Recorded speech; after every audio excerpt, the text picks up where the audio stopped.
queste idee, per chi parte o rimane, seguendo le maree.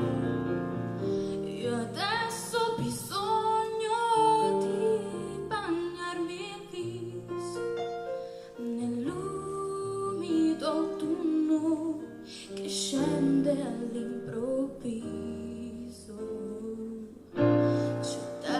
Domani per la velocità di questa esistenza che sogni più non ha. Adesso vorrei solamente credere a un istante in un treno notturno che scavalchi il blu di questa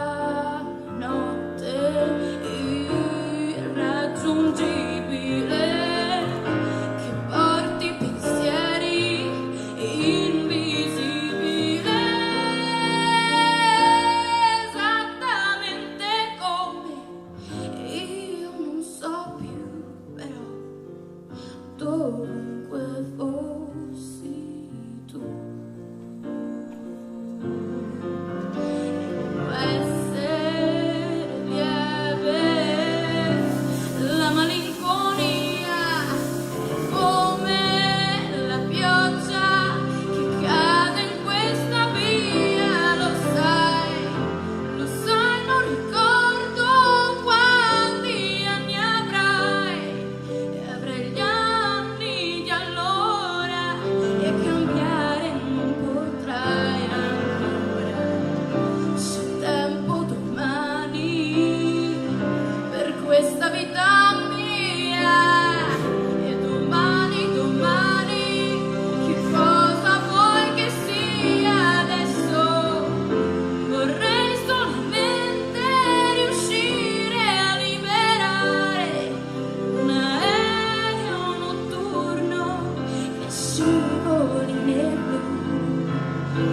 Questa notte irraggiungibile, porti pensieri invisibili, esattamente come io non so più, però dovunque fossi tu.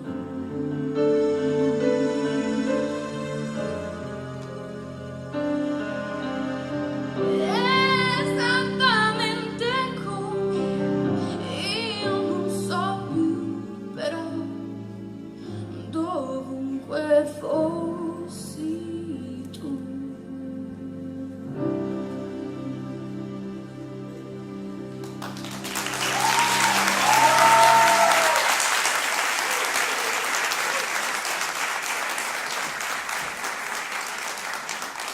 Ed era Marta Marcuccio.